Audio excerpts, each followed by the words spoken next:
ಖುಷಿ ಆಯಿತು. ಇದು ಕಾರ್ಯಕ್ರಮ ಚೆನ್ನಮ್ಮರ ಜಾತಿಗೆ ಸೇರಿದ ಅಷ್ಟೇ ಮೀಸಲಲ್ಲ ಅಂತ ತಿಳ್ಕೊತೀನಿ. ಯಾಕಂದ್ರೆ ನಾವು ವೇದಿಕೆ ಮೇಲೆ ಎಲ್ಲರೂ ನಾನಾ ರೀತಿಯ ಚೆನ್ನಮ್ಮಗಳು ಕೂತಿದ್ದೀವಿ. ಎಲ್ಲರೂ ಕೂಡ ನಾವು ವೀರರಾಣಿ ಚೆನ್ನಮ್ಮರೇ. ಯಾಕಂತಂದ್ರೆ ಈಗ ಮನೆಯಲ್ಲಿ ಕೆಲಸ ಮಾಡೋರು ಅವರು ಚೆನ್ನಮ್ಮರೇ, ಹೊರಗಡೆ ನಾವು ಈಗ ರಕ್ಷಣೆ ಮಾಡೋರು ನಾವು ಚೆನ್ನಮ್ಮಗಳೇ. ಮನೆಯಲ್ಲಿ ಚೆನ್ನಮ್ಮಗಳು ಏನ್ ಮಾಡ್ತಾರೆ, ಕೂಡ ಹಾಕಿರ್ತಾರೆ. ನೀವೇನ್ ಮಾಡ್ತೀರಿ, ಅಡಿಗೆ ಮಾಡಿ ಮಾಡ್ತೀರಿ ಹಾಗೆ ಹಿಂಗ ಅಂತೇಳಿ. ಆದ್ರೆ ನಮ್ಮ ನನಗೊಂದು ಇದಕ್ಕೆ ಬಿಟ್ಟಿತ್ತು, ಏನಂತಂದ್ರೆ ಎಕ್ಸಾಮ್ 94ರಲ್ಲಿ ನಾನು ಅಪಾಯಿಂಟ್ಮೆಂಟ್ ಆಗಿದ್ದು. ಆ ಸಂದರ್ಭದಲ್ಲಿ ಮಹಿಳೆ ಉನ್ನತ ಸ್ಥಾನ ಪಡೆಯಲು ಸಾಧ್ಯತೆ ಇದೆ ಅಂತ ಒಂದು ಕ್ವಶನ್ ಬಂದಿತ್ತು.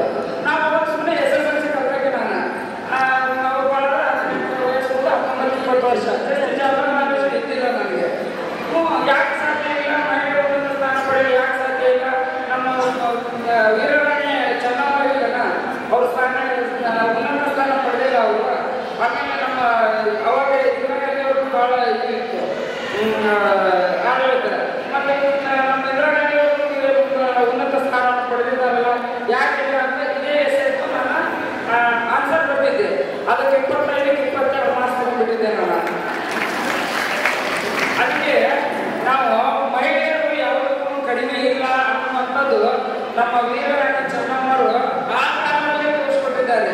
ಆದ್ರೆ ನಾವು ಇನ್ನೂ ಈ ಕಾಲದಲ್ಲಿ ಇನ್ನೂ ಸುಧಾರಿಸಲು ಸಾಧ್ಯ ಇಲ್ಲ. ಇನ್ನೂ ನಮ್ಗೆ ಕೂಗಿಸ್ತಾರೆ, ಇನ್ನೂ ನಮ್ಮ ಮನೆಯಾಗ ಕೂಗಿರ್ತಾರೆ, ಇನ್ನೂ ನಮ್ಗೆ ಒಳಗಡೆ ಅಡಿಗೆ ಮನೆ ಬಿಟ್ಟು ಹೊರಗಡೆ ಹೋಗೋಣ ಅಂತೇಳಿ ನಮ್ಮ ಅಣ್ಣಂದಿರಾಗಲಿ ನಮ್ಮ ಗಂಡಂದಿರಾಗಲಿ ಅದನ್ನು ಸ್ವಲ್ಪ ಬಿಟ್ಟು ನಮ್ಮ ಹೊರಗಡೆ ಬಂದು ಅಂದಿಲ್ಲ. ರಾಣಿ ಚೆನ್ನಮ್ಮ ಯಾವ ರೀತಿ ಹೋರಾಡಿದ್ದು, ಒಳಗೆ ಒಬ್ಬವ ಯಾವ ರೀತಿ ಹೋರಾಡಿದ್ದು ಅಂತ ಅನ್ನೋದು ಆ ರೀತಿ ನಮಗೂ ಒಂದು ಸ್ವಲ್ಪ ಕೊಟ್ಟಂತಂದ್ರೆ ಬರೀ 35 ಐತಿ, 33% ಅದ, ಒಂದು 50% ಮಾಡಿದ್ರೆ ಭಾಳ ಒಳ್ಳೆಯದಾಗುತ್ತೆ ಅಂತ ನಾವು ಬರೀ ಮಹಿಳೆಯರು ಅಂತೀವಿ. ಮಹಿಳೆಯರು ಹೌದು, ಆದರೆ ನಮಗೆ ಧೈರ್ಯ ಇಲ್ವಾ, ನಾನು ಮಾಡೋದಿಲ್ಲ, ನಾನು ಗಂಡ್ಮಕ್ಳನ್ನ ನೌಕರಿ ಮಾಡಲ್ಲ. ಯಾರು ನಾನು ನೌಕರಿ 24 hours ನೌಕರಿ ಯಾಕೆ ಬೇಕಾದ್ರೆ ಇರ್ತೀನಿ, ಎಲ್ಲ ರಾತ್ರಿ ನೋಡ್ತಿರ್ತಾರ, ಇಲ್ಲಿ ನೋಡ್ತಿರ್ತಾರೆ. ನಾನು ಹೆಣ್ಮಕ್ಳಿದ್ದೀನಿ, ನಮ್ಮ ಮನ್ಯಾಗ ಕುಂದ್ರಿ, ನೀವು ಅದನ್ನು ಮಾಡ್ರಿ, ಹೊರಗಡೆ ಹೋಗ್ಬೇಡ್ರಿ ಅಂತಂದ್ರೆ ನಾವು ಯಾವಾಗ ಮುಂದೆ ಬರೋಕ್ಕೆ ಸಾಧ್ಯತೆ ಐತಿ ಹೇಳಿ. ಆಮೇಲೆ ಚೆನ್ನಮ್ಮರು ಕೂಡ ಒಬ್ಬರು ಮಹಿಳೆ, ಅವರು ಕೂಡ ಯುದ್ಧ ಮಾಡಿದ್ರು, ಎಲ್ಲ ರೀತಿ ಫೈಟ್ ಮಾಡಿದ್ರು. ಅವರು ಮನೆ ಮುಂದೆ ಇವತ್ತಿಗೆ ಅವ್ರ ಹೆಸರು ಆಲೋಚಿಸ್ತಾ ಅವರು ಆ ರೀತಿ ಮಾಡಿದಾಗ ನಮ್ಮಂಥವ್ರು ಅವ್ರ ಅಸಿಸ್ಟೆಂಟ್ಗಳು ನಾವು ರಾಣಿ ಚೆನ್ನಮ್ಮರೇ ಅಂತೇಳಿ ಹೇಳಕ್ಕೆ ಇಷ್ಟಪಡ್ತೀವಿ ನಾವು.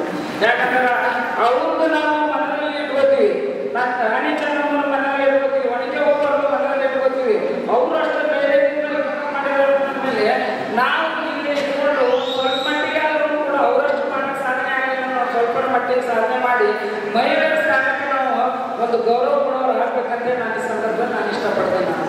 ಆಮೇಲೆ ಇನ್ನೊಂದು ವಿಷಯ ಏನಂತಂದ್ರೆ ಎಲ್ಲ ತಾಯಿಗಳಿಗೆ ಏನಿರ್ತೈತಿ, ಹೆಣ್ಮಕ್ಳಿಗೆ ಏನು ಸಾಧನೆ ಸಿಕ್ಕರು ಅದೇ ಮಾಡ್ತಾರೆ. ಇನ್ನು ನಮ್ಮ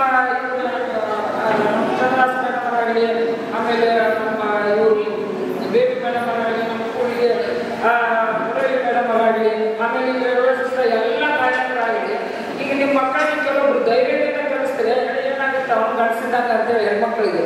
ಬಟ್ ಕೆಲವರು ಏನು ಮಾಡ್ತಾರೆ, ಹೇಳೋದ್ರಲ್ಲಿ ಕೆಲವರು ತಾವು ಮಾಡ್ತಾವು, ಏನು ಹೆಣ್ಮಕ್ಳಿಗೆ ಮೊದಲು ಮಾಡ್ತಾರಂತ ಈ ಪದ ಇರ್ತೈತಿ. ಅದಕ್ಕೆ ನಾನು ಈ ಪದವನ್ನು ಹೇಳ್ತಕ್ಕಂಥ ತಾಯಂದಾಗ ಹೇಳ್ತೀನಿ, ಅದನ್ನು ತೆಗೆದಾಕಿರಿ.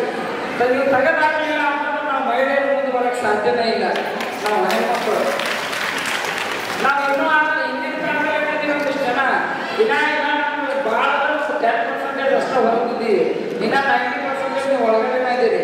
ಅದಕ್ಕೆ ದಯವಿಟ್ಟು ನೀವು ಅದನ್ನು ನೀವು ತೆಗೆದು ನಮ್ಮೊಂದು ಫ್ರೀಯಾಗಿ ಹೆಣ್ಮಕ್ಳಿಗೆ ನೀವು ಎಲ್ಲೇ ಹೋಗ್ಲಿಕ್ಕಾಗಲಿ ನಿಮ್ಮ ಗೌರವ ಕಾಪಾಡ್ತೀವಿ ನಾವು, ನಿಮ್ಮ ಮರ್ಯಾದೆ ನಾವು ತೆಗಿತಿಲ್ಲ. ನೀವು ಎಲ್ಲಿದ್ರು ನಮ್ಮ ತಾಯಿಗಳಿಗೆ ನಮ್ಮ ತಾಯಿ ಮೇಲೆ ಹೆಸರು ತರಬೇಕಂತ ನಮಗೂ ಆಸೆ ಇರ್ತೈತಿ. ಅದಕ್ಕೋಸ್ಕರ ನೀವು ಎಲ್ಲ ತಾಯಿಯರು ತಮ್ಮ ಹೆಣ್ಮಕ್ಳಿಗೆ ಎಲ್ಲರಿಗೂ ವೀರರಾಣಿ ಚೆನ್ನಮ್ಮನಂತ ಮಾಡಬೇಕಂದ್ರೆ ನಾನು ಈ ಸಂದರ್ಭದಲ್ಲಿ ಆಶಿಸ್ತೇನೆ. ಯಾಕಂದ್ರೆ ನಮಗೂ ಕೂಡ ಅಂತಿದ್ರು, ಇಂಡಿಯಾ ಪೊಲೀಸ್ ಅಂದ್ರೆ ನಮ್ಮ ಮುಸ್ಲಿಂ ಸಮಾಜದಾಗ ಯಾರು ಕಳಿಸ್ತಿದ್ದಿಲ್ಲ. ಯಾಕಂದ್ರೆ ಇನ್ನೂವರೆಗೂ ನಮ್ಮ ಮನೆ ಬುರ್ಕ ಬಿಟ್ಟು ಹೊರಗೆ ಬರೋಂಗಿಲ್ಲ. ಆಮೇಲೆ ನಾನು ನೌಕರಿ ಯಾಕೆ ಕಳಿಸೋದು ಅನ್ನೋಂಥ ಭಾಳ ಜನರಿಗೆ ಇತ್ತು. ಆದ್ರೆ ನಮ್ಮ ವೀರರಾಣಿ ಚೆನ್ನಮ್ಮನಂದು ಯಾಕಂತಂದ್ರೆ ನಮ್ಮ ಮಗಳು ಹೋಗಿ ನಮ್ಮ ಮಗಳ ವೀರರಾಣಿ ಚೆನ್ನಮ್ಮನ ಆಗಲಿ ಅನ್ನುವಂಥ ನಮ್ಮವ್ವ ನಮಗೆ ಸಾಥ್ ಕೊಟ್ಟು ನೀವು ಹೋಗ್ರಿ ಅಂತೇಳಿ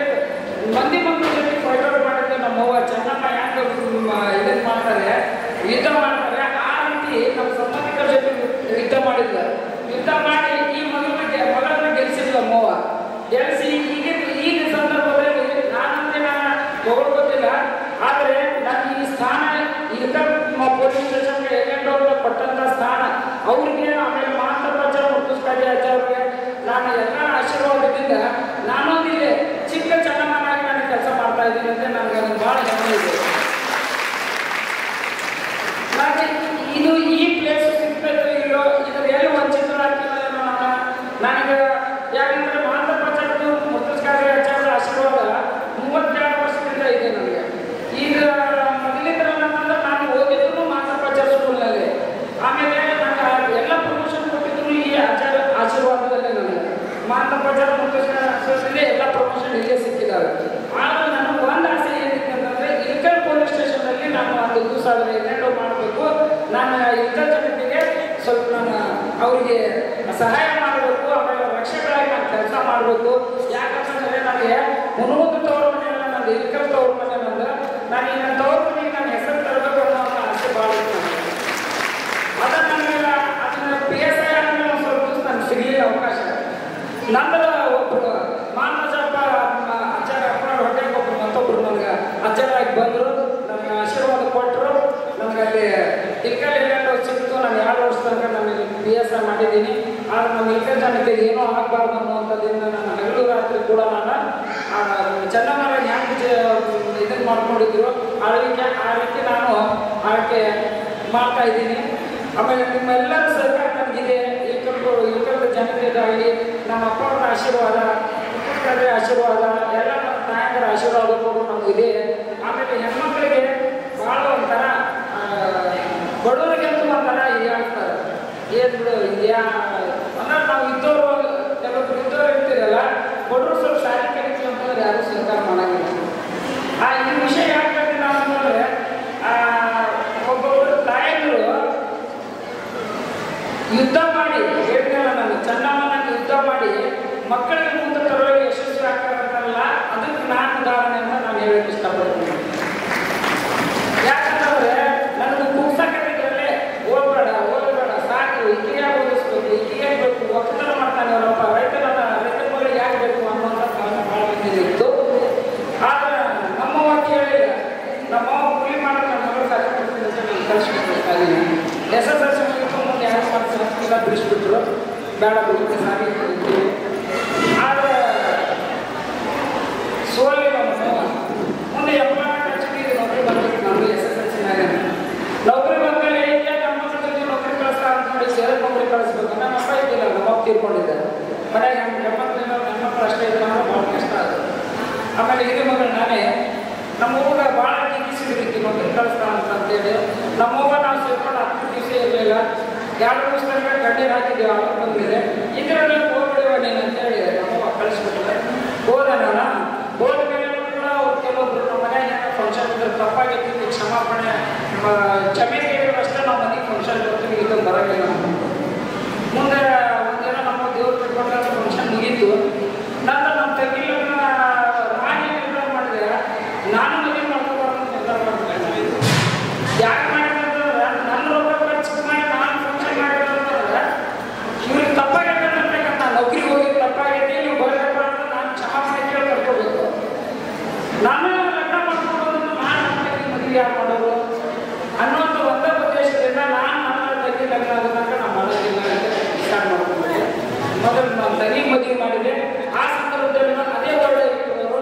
ಬಟ್ ನಾನು ತಮ್ಮಗಳಿಗೆ ಸಣ್ಣಗಳಿಗೆ ನಾವು ಏನು ಮಾಡಿದ್ದೀವಿ ನೋಡೋ ನಡಿ ಯಾರು ಬರಲಿಲ್ಲ ಅಂತ ನಾವು ಹಾಕೊಂಡಂತ ಏನಾಗಬೇಕಾಗಿರ್ತದೆ ಅಂತ ನಮ್ಮ ತಂಗಿ ಲಗ್ನ ಸ್ಟಾರ್ಟ್ ಮಾಡಿದ್ದೀವಿ.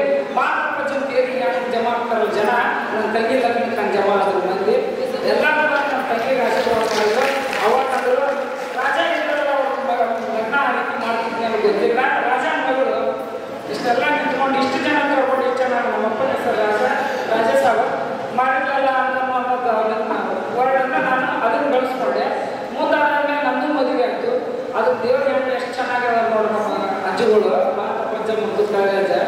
ಎಲ್ಲ ನನ್ನ ಬ್ಯಾಚ್ ಕಟ್ಕೊಂಡು ಬೇರೆ ಬೇರೆ ಬೇರೆ ಊರಿಗೆ ಹೋಗಿದ್ದಾರೆ, ಎಲ್ಲೆಲ್ಲ ಊರಿಗೆ ಹೋಗಿದ್ದಾರೆ. ಬೆಳಗಾವ್ ಆಯಿತು, ಗೋಕಾಕ್ ಆಯಿತು, ಎಲ್ಲ ಬಿಜಾಪುರ ಆಯಿತು, ಎಲ್ಲ ಬೇರೆ ಬೇರೆ ಕಡೆ ಕೊಟ್ಟುಬಿಟ್ರು. ನಾನು ನನಗೆ ಪ್ರಮೋಷನ್ ಆಗಿ ನಾನೇ ಮೊದಲನೇ ಸೇರಿರೋದು ಮೋಸ್ಟ್ಲಿ ಎಲ್ಲ ಪ್ರಮೋಷನ್ ಆಗಿದ್ದು. PSI ಪ್ರಮೋಷನ್ ಆಗಿ ಕೊಡ್ತಾರಂತ ನನಗೆ ಗೊತ್ತಿದ್ದಿಲ್ಲ. PSI ಇಲ್ಲೇ ಶಿಕ್ಷಣ ಕೊಟ್ಟುಬಿಟ್ರು. ಎಷ್ಟು ಲಕ್ಕಿ ನಾನಂತ. ಅಷ್ಟಾದ್ಮೇಲೆ ಅವ್ರೇನು ನೌಕರಿ ಬೇಡ ಬೇಡ ಅಂತಿದ್ರಲ್ಲ, ಯಾಕೆ ನೌಕರಿ ಮುಟ್ಕೋಣ ಅಂತಿದ್ರಲ್ಲ. ಯಾಕೆ ಮಾತಾಡಿ ಹೇಳ್ತೀನಿ ಅಂತಂದ್ರೆ ನಮ್ಮಂತ ನನ್ನ ಮಕ್ಕಳು ಇದ್ರೊಳಗೆ ಇರ್ತಾರ, ನಮ್ಮ ತಾಯಿಗಳು ಇರ್ತಾರೆ ಇಲ್ಲಿ, ಅವ್ರು ಒಂದು ಸ್ವಲ್ಪ ಧೈರ್ಯ ಇರಲಿ ಅಂತೇಳಿ ಮಾತಾಡಿ ಹೇಳ್ತೀನಿ. ಆ ಸಂದರ್ಭದಲ್ಲಿ ನಾನು ಗಾಡಿ ಹೋಗುವಾಗ ಜೀವನಾಗೆಲ್ಲ ಅಡ್ಡಾಡೋದು ಎಲ್ಲ ಮಾಡೋದು, ಮತ್ತೆಲ್ಲ ಅಪ್ಪನ ಜೊತೆ ಕೂತ್ಕೊಂಡು ಆಶೀರ್ವಾದ ಪಡ್ಕೊಳ್ಳೋದು, ದೊಡ್ಡ ದೊಡ್ಡವ್ರು ಎಲ್ಲ ಆಶೀರ್ವಾದ ಹಿಂಗೆ ಜೀವನಾಗ ಅಡ್ಡಾಡ್ತಾಳಲ್ರಿ. ನಾ ಸಹಾಯ ಮಾಡೋದ್ರಿ ನಮ್ಮ ಮಗಳಿಗೆ, ನಮ್ಮ ತಂಗಿಗೆ, ನಮ್ಮ ಅಕ್ಕನಿಗೆ ನಂಬರ್ 1 ನಮ್ಮ ನಾಯಕರ ನಂಬರ್ 1 ನೋಡ್ಬೇಕು. ನಮ್ಗೆಲ್ಲರೂ ಹೆಸರು ತಗೊಂಡ್ಬಂದ್ಬಿಟ್ರಿ ತಂದೆ. ನಾನು ಸಾರಿ ಕಲಿತೀನಿ ಅಂದಾಗ ಈ ಭಾಷೆ ವರ್ಲ್ಡ್ ಹೋಗಿದ್ದು ಎಲ್ಲ ಮನೆಯಲ್ಲಿ ಎಜುಕೇಶನ್ ಡಿಪಾರ್ಟ್ಮೆಂಟ್ದವರು ಒಬ್ಬರು ಯಾರು ಇಲ್ಲ. ನಾನೊಬ್ಬಕ್ಕೆ ರೈತನ ಮಗಳು, ರೈತನ ಮಗಳು ಮುಂದೆ ಬಾಳ ಉದ್ದೇಶ ಅವ್ರದ್ದು. ಈ ರೀತಿ ಇದ್ದಾಗ ಈಗ ನಾನು ಎಲ್ಲರಿಗೂ ನಂಬರ್ 1 ಮಗಳಾಗೆ ಎಲ್ಲರೂ ಕೀರ್ತಿಯ ಪಾತ್ರ ಮಗಳಾಗಿದ್ದೀನಿ ನಾನು. ಇದಕ್ಕೆಲ್ಲ ಕಾರಣಕರ್ತ ಯಾರು ಅಂತಂದ್ರೆ ನಮ್ಮವ್ವ ರಾಣಿ ಚೆನ್ನಮ್ಮ ಯಾಕೆ ಹಾರಾಡಿದ್ರು ಆ ರೀತಿ ಅವ್ರ ಜೊತೆ ಎಲ್ಲರೂ ಆಡಳಿಸಿ ನಮ್ಮವ್ವ ಕೇಳಿದ್ರೆ ನನಗೆ ತಗೊಂಡ್ಬಂದಂತೆ ನಾನು ಸಂದರ್ಭದಲ್ಲಿ ಹೇಳ್ತೀನಿ. ನಾನು ಅದಕ್ಕೋಸ್ಕರ ಎಲ್ಲ ತಾಯಂದರಿಗೆ ನಾನು ಹೇಳೋದಷ್ಟೇ, ನಮ್ಮವ್ವ ಯಾವ ರೀತಿ ಕಷ್ಟಪಟ್ಟು ನನಗೆ ನೀವು ತಗೊಂಡ್ಬಂದು ಒಂದು ಸ್ಥಾನಕ್ಕೆ ನಿಂತಿರ್ತಾರೆ. ಆಮೇಲೆ ನೀವು ಕೂಡ ನಿಮ್ಮ ಮಕ್ಕಳಿಗೆ ಇದೇ ಥರ ಛಲ ಕೊಟ್ಟು ಈಗ ಯಾರು ನಿಮಗೆ ವೈಭವ ಮಾಡ್ತಾರೆ ಎಲ್ಲರೂ ನಮ್ಮವರು ಅಂತೇಳಿ ಅವ್ರ ಮುಂದೆ ನೀವು ಸಾಧನೆ ಮಾಡಿ ತೋರಿಸಿದ್ರಂತಂದ್ರೆ ನಾವು ಹೆಣ್ಮಕ್ಕಳಾಗಿ ಹುಟ್ಟಿದ್ದಕ್ಕೆ ಸ್ವಾರ್ಥ ಕಡಿಮೆ ಸಂದರ್ಭದಲ್ಲಿ ಹೇಳ್ತೀನಿ. ನಾನು ಈಗ ಒಳ್ಳೆ ಗುರುಗಳಿಗೆ ಶಿಷ್ಯರಾಗಿ, ಒಳ್ಳೆ ತಂದೆ ತಾಯಿ ಮಕ್ಕಳಾಗಿ, ಒಳ್ಳೆ ತಮ್ಮಂದಿರಿಗೆ ಹಕ್ಕಾಗಿ, ಒಳ್ಳೆ ತಂದೆಗೆ ಹಕ್ಕಾಗಿ, ಒಂದು ದೇಶಕ್ಕಾಗಿ ಯೋಜನೆ ರೀತಿಯಾಗಿ ನಾನು ಇಲ್ಲಿ ನನ್ನ ಗಂಡ ದೇಶಕ್ಕೆ ಅಂತಂದ್ರೆ ನಾನು ಇಲ್ಲಿ ಕರ್ನಾಟಕದಲ್ಲಿ ನಾನು ಸ್ಟೇಟ್ ಕರ್ನಾಟಕ ಪೊಲೀಸ್ ಆಗಿ ನಾನು ಇಲ್ಲಿ ನಿಮ್ಮೆಲ್ಲ ನಾನು ಸೇರಿಸಿ ನಾನು ಮಾಡ್ತಾ ಇದ್ದೀನಿ ಅಂತೇಳಿ ನನಗೆ ಹೆಮ್ಮೆಯ ವಿಷಯ. ನನಗೆ ಯಾವುದೂ ಸಂಕೋಚ ಇಲ್ಲ, ಯಾವುದೂ ನನಗೆ ಮುಜುಗರ ಇಲ್ಲ. ಇದು ಕಾಕಿ ನೋಡಿದ್ದಕ್ಕೆ ನನಗೆ ಹೆಮ್ಮೆ ಇದೆ. ಯಾಕಂತಂದ್ರೆ ನಾನು ಮಂದಿಗೆ ನಾನು ರಕ್ಷಣೆ ಮಾಡ್ತೀನಿ ಅನ್ನುವಂಥದ್ದು ನನ್ನಲ್ಲಿ ಇದೆ. ಎಲ್ಲ ತಾಯಿಗೆ ನಾನು ಇರೋದಷ್ಟೇ, ನಿಮ್ಗೆ ಏನೇ ಕಷ್ಟ ಇದ್ರು ಕೂಡ ಏನೇ ನನ್ನಿಂದ ನೀವು ಸಹಾಯ ಕೇಳ್ಬೋದು. ನಾನು ನಿಮ್ಗೆ ಯಾರು ಹೇಳಿದ್ರು ನಮಗೆ ಚೆನ್ನಮ್ಮವ್ರು ಯಾರಿದ್ದಾರೆ ಹಿಂಗಿರ್ತೀನಿ ಅಂತೇಳಿ ಸಂದರ್ಭದಲ್ಲಿ ಹೇಳಿ ನಾನು ಆಮೇಲೆ ಈಗ ವೇದಿಕೆ ಮೇಲೆ ಹಸಿರಾದಂತಹ ನಮ್ಮ ಲತಾ ಮೇಡಮ್ ಅವರು ಹಾಗೂ ನೀವು ವೇದಿಕೆ ಮೇಡಮ್ ಅವರು ನನಗೆ ಬಂದು ಇಲ್ಲ ನೀವು ಈ ಕಾರ್ಯಕ್ರಮಕ್ಕೆ ಬನ್ನಿ ಅಂತೇಳಿ ನಮ್ಮ ಆಮಂತ್ರಣ ಕೊಟ್ಟರು. ಆಮೇಲೆ ಎಲ್ಲರೂ ಖುಷಿ ಈ ಸಂಘವನ್ನು ಉದ್ಘಾಟನೆ ಮಾಡಿದ್ರಲ್ಲ ಅದು ತುಂಬ ಒಳ್ಳೆಯದಾಗುತ್ತೆ. ಇದು ಬಡವರಿಗೂ ಸಹಾಯವಾಗುತ್ತದೆ.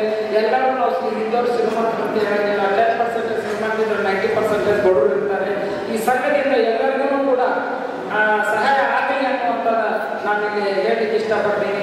ಎಲ್ಲ ತಾಯಂದಿರಿಗೂ ನೀವು ಈ ವೀರರಾಣಿ ಚೆನ್ನಮ್ಮ ಮಹಿಳಾ ಸಂಘದ ಉದ್ಘಾಟನೆ ಮಾಡಿದ್ದೀರಿ. ಇದನ್ನೆಲ್ಲರನ್ನು ಯಶಸ್ವಿ ಆಗಲಿ ಅಂತ ನಾನು ಆಶಿಸಿ ನನಗೆ ಈ ಸಂದರ್ಭದಲ್ಲಿ ಮಾತಾಡೋಕ್ಕೆ ಅವಕಾಶ ಕೊಡ್ತೀವಿ. ನನಗೆ ಸ್ವಲ್ಪ ಅರ್ಜೆಂಟ್ ಗೊತ್ತು, ನೌಕರಿ ನಮ್ಮ ಹೆಂಗಂತ ಇಲ್ಲಿ ಕುಂತಲೇ 3 ಸರಿ ತಂದರು. ಅದಕ್ಕೆ ನಾನು ಅರ್ಜೆಂಟ್ ಕುಂತಿದ್ರಿ ಅಂತೇಳಿ ಅಪ್ಪ ಅಪ್ಪಣೆ ತಗೊಂಡು ನಾನಿಲ್ಲಿ ನಂದು ಮಾತಾಡಿ ಹೋಗ್ತಿದ್ರೆ ನಾನು ತಂದೆ ಆಯ್ತು ಅಂತಂದರು. ಅದಕ್ಕೆ ನಾನು ಎಲ್ಲರೂ ಸೇರಿಕೊಂಡು ನನಗೆ ಇಲ್ಲಿ ಮುಖ್ಯ ಅತಿಥಿ ಸ್ಥಾನ ಕೊಟ್ಟು ಗೌರವ ಸಲ್ಲಿಸಿದ್ದೀರಾ. ಹಾಗೂ ಈ ಮಗಳಿಗೆ ಯಾವಾಗಲೂ ಕೂಡ ಏನೇ ತೊಂದರೆ ಇದ್ರೂ ಕೂಡ ಮಗಳಿಗೆ ಸಾರ್ಥಿರ್ತಾಳೆ, ಪೊಲೀಸ್ ಆಗಿ ಇರ್ತಾಳೆ, ಮಗಳಾಗಿ ಇರ್ತಾಳೆ, ಅಕ್ಕಳಾಗಿ ಇರ್ತಾಳೆ, ತಂಗಿಯಾಗಿ ಇರ್ತಾಳೆ ಅಂತೇಳಿ ನಾನು ಈ ಸಂದರ್ಭದಲ್ಲಿ ಹೇಳಿ ಆಮೇಲೆ ನನಗೆ ಇಷ್ಟೆಲ್ಲ ಇದನ್ನ ಹೆಸರು ಗಳಿಸಿದ್ದಕ್ಕೆ ಹಾಗೂ ಇದನ್ನು ಈ ಸ್ಥಾನ ಕೊಡಿಸಿದ್ದಕ್ಕೆ ನಮ್ಮ ತಾಯಿಗೂ ಕೂಡ ನಾನು ತುಂಬ ಕೃತಜ್ಞತೆ ಅರ್ಪಿಸಿ ನನಗೆ ಈ ಪೋಸ್ಟಿಂಗ್ ಕೊಟ್ಟಂಥವ್ರಿಗೆ ನಾನು ತುಂಬ ಅರ್ಪಿಸಿ ಆಮೇಲೆ ಅಪ್ಪ ಅವರಿಗೆ ಮುತ್ತುಸ್ ಕಾಜಿ ಅಜ್ಜ ಅವರಿಗೆ ಮಾತಪ್ಪ ಅಜ್ಜ ಅವರಿಗೆ ಯಾವತ್ತೂ ನಾನು ಮರೆಯೋಕ್ಕಾಗಲ್ಲ.